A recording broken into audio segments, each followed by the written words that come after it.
Salut à tous les amis, on se retrouve avec une nouvelle interview aujourd'hui avec Joël Beaupézu, un super joueur et on a adoré l'interview, il y a plein de choses super intéressantes qu'il nous a dites.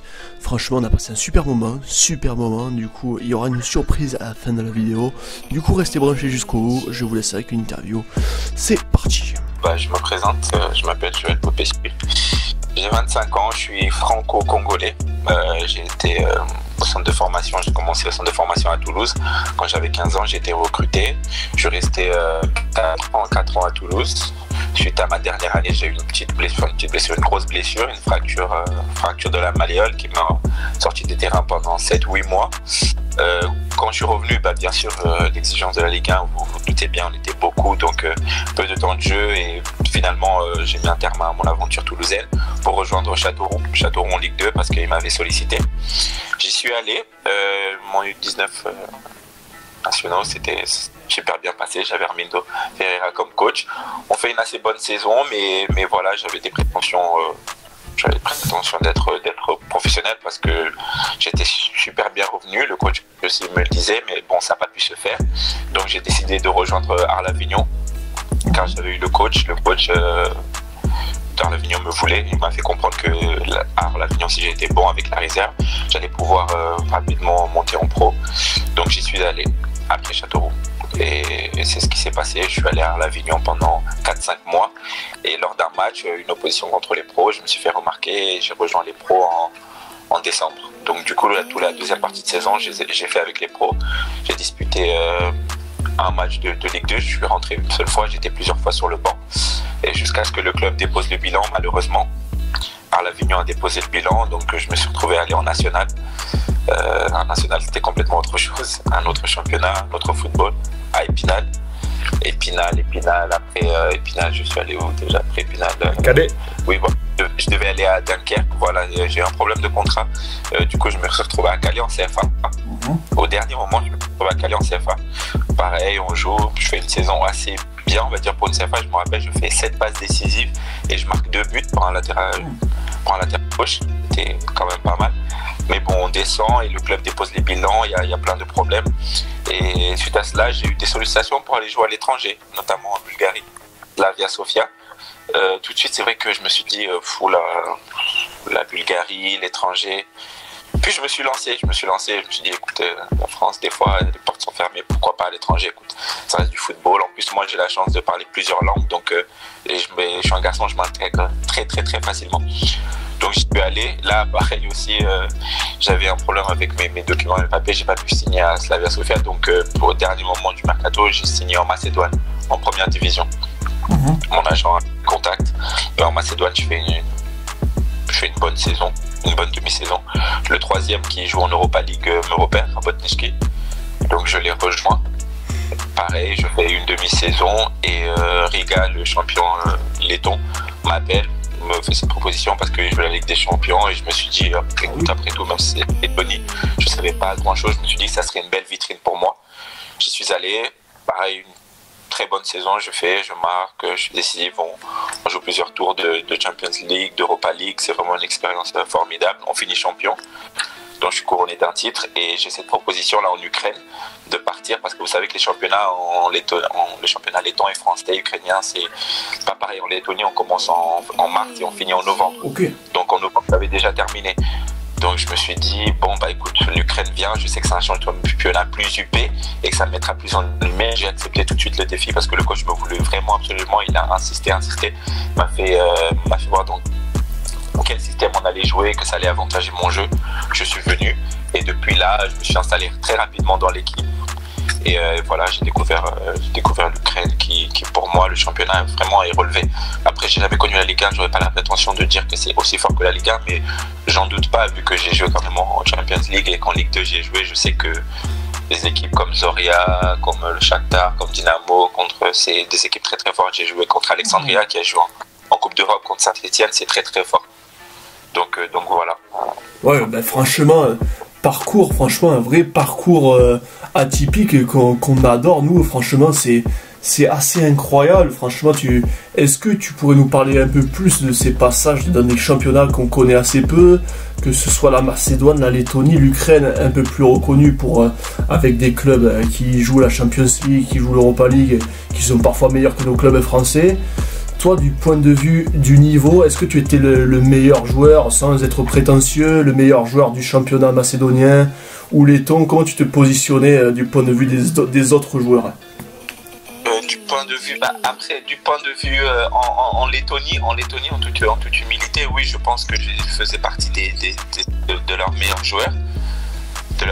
Après, attention, il y avait quand même pas mal de très très bons joueurs en Macédoine. Pareil, mais bon, je dirais vraiment un top 10 parce qu'il y avait quand même des joueurs de très très haut niveau, notamment à Skandia, où ils avaient des joueurs qui avaient joué à Wolfsburg, où voilà, il y avait qui venaient finir en fin de carrière parce que voilà, ils étaient de la région. Donc je dirais oui, dans le top, je restais quand même dans le top 10 dans ces pays-là. De toute façon, quand vous êtes obligé, entre guillemets, vous savez, quand vous allez à l'étranger, vous êtes obligé d'être parmi les meilleurs, on va dire, un top 10 ou un top 20. Parce que eux, ici, vous recrutent, c'est pour ça, c'est pour que vous soyez parmi les meilleurs.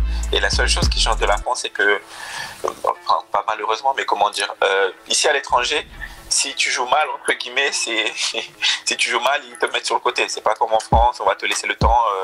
La seule chose, voilà, qui est un peu rudimentaire à l'étranger, c'est que si t'es pas bon, t'es tout de suite mis sur le carreau. Mais par contre, si t'es bon, ça va très très très très vite. Mmh. Oh bah ok, franchement, c'est des championnats. Est-ce que toi, j'imagine que là, franchement, vivre ce que tu as vécu, c'est-à-dire des tours préliminaires de Ligue des Champions, d'Europa League, est-ce que quand tu nous as parlé de Épinal ou de Calais, tu imaginais un jour pouvoir jouer à un tel niveau? Parce que franchement, moi je trouve que c'est assez exceptionnel. Comment, avec un peu de recul, comment tu verrais ces expériences-là quand tu étais plus jeune? Est-ce que ça aurait été inespéré, ou c'était plus tu te sentais capable, tu savais que tu en étais capable de jouer à ce niveau-là de Champions League? En fait, je pense que le plus dur pour moi a été de faire la bascule. Je veux dire, j'étais tout de suite à Toulouse en Ligue 1. J'ai redescendu en Ligue 2. Après, jouer en national, en fait, j'ai dû accepter.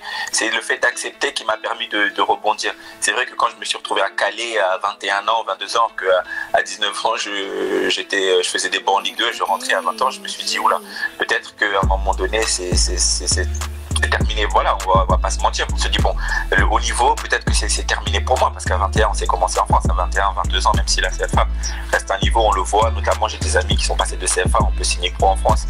Je me suis dit, bon, là, redescendre à Calais en CFA, comment je vais faire pour retrouver le très haut niveau? Mais les choses, je me suis approché, vous savez, je suis quelqu'un je connais mes qualités aussi, c'est vrai, mais sincèrement, je pensais peut-être pas en 1-2 ans arriver à ce niveau-là. Je veux dire, même si c'est à l'étranger, je suis quand même conscient qu'en première division en Ukraine, c'est pas non plus, avec tout le respect que j'ai pour la CFA ou la nationale, c'est bien au-dessus. Oh, c'est sûr, franchement. En tout cas, moi, franchement, pour tous les jeunes qui nous écoutent, comme quoi le mental et la persévérance, ça a un rôle hyper important. Et surtout, bon, un truc que je trouve que tu as été super courageux, c'est l'ouverture d'esprit, d'aller se dire, je vais aller dans ces championnats, prouver que je suis le meilleur joueur d'un de ces championnats. Et au final, ces risques ont été payants.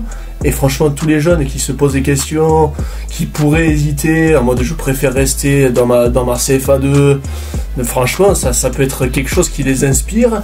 Franchement, toi, aujourd'hui, tu joues en Ukraine, et on rappelle que tu as seulement 25 ans, c'est-à-dire qu'il y a encore du chemin devant. Toi, comment tu verrais l'avenir, sachant que ton parcours jusque-là, la progression est assez impressionnante. Qu'est-ce que tu vois pour l'avenir? Pour l'avenir, je vous cache pas que j'aimerais retourner en Europe centrale, et que la Ligue 1, par exemple, c'est vraiment quelque chose qui me tient à cœur.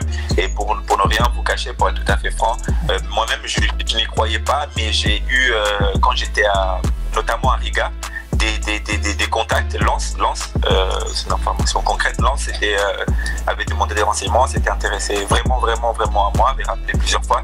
C'est quelque chose qui n'était pas fait, donc je je regrette, c'est vrai, je sais pas, moi ça s'est pas fait vraiment, peut-être aussi avec des appréhensions, mais je garde au coin de ma tête, je sais pas, peut-être, sait-on jamais si je continue à avoir de belles performances ici, peut-être me rappelleront-ils, je sais pas. Mais j'ai eu des contacts des clubs de Ligue 2 comme Lens et Auxerre quand j'étais l'année dernière à Vega, donc on faisait ces parcours-là et que je jouais bien. Bah, c'est top, en plus Lens est monté en Ligue 1, donc si le contact est maintenu, on ne sait jamais. Exactement, on sait jamais. Mais bon, après, je me suis dit, ils sont montés en Ligue 1, ils ont les moyens de s'offrir des joueurs. Mais bon, déjà. Et c'est vrai que ça m'avait étonné quand on est joueur, pour dire aux jeunes qui m'écoutent, si vous êtes à l'étranger, où vous soyez, si vous êtes bon, vous jouez dans les premiers, vous jouez des grandes compétitions, vous pouvez vous permettre de rêver, de croire en tout. Parce que même moi, quand mon agent m'a dit ça, c'est vrai que j'étais un peu, mais c'est la vérité, ils m'ont à plusieurs reprises, et c'était assez intéressé. Eh ben écoute, les amis, vous avez entendu la parole, c'est pas nous qui le disions, c'est Joël, c'est un joueur qui joue pro, qui a un parcours que moi je trouve franchement très courageux, et en plus d'être courageux, qui je trouve très cohérent, et franchement tout le meilleur qu'on te souhaite, Joël, c'est de continuer dans cette progression, aller le plus haut possible, parce que tu le mérites vraiment. Du coup les amis, n'hésitez pas à suivre Joël sur les réseaux, on va vous mettre le lien dans la description. Franchement c'est, en plus d'être un super joueur, franchement super état d'esprit. Nous on se retrouve très vite pour une nouvelle interview. Salut à tous. Eh ben écoutez les amis, encore une super interview. Franchement merci Joël pour ton parcours, pour ton attitude. Les jeunes si vous nous écoutez, écoutez bien ce qu'a dit Joël. Franchement ça paraît simple, mais il a fait des choix qui sont pas simples, et franchement bravo à lui parce que ça paye. Et en plus Joël, en plus d'être un super footballeur, eh ben les gars, qu'est-ce qui se passe? Il va nous faire gagner son maillot dédicacé, vous voyez une photo là. Du coup, franchement c'est super top de sa part. Du coup, comment ça marche? On s'abonne au Instagram de Joël, on like la vidéo, et nous on fait le tirage au sort dès qu'on peut. Ciao à tous.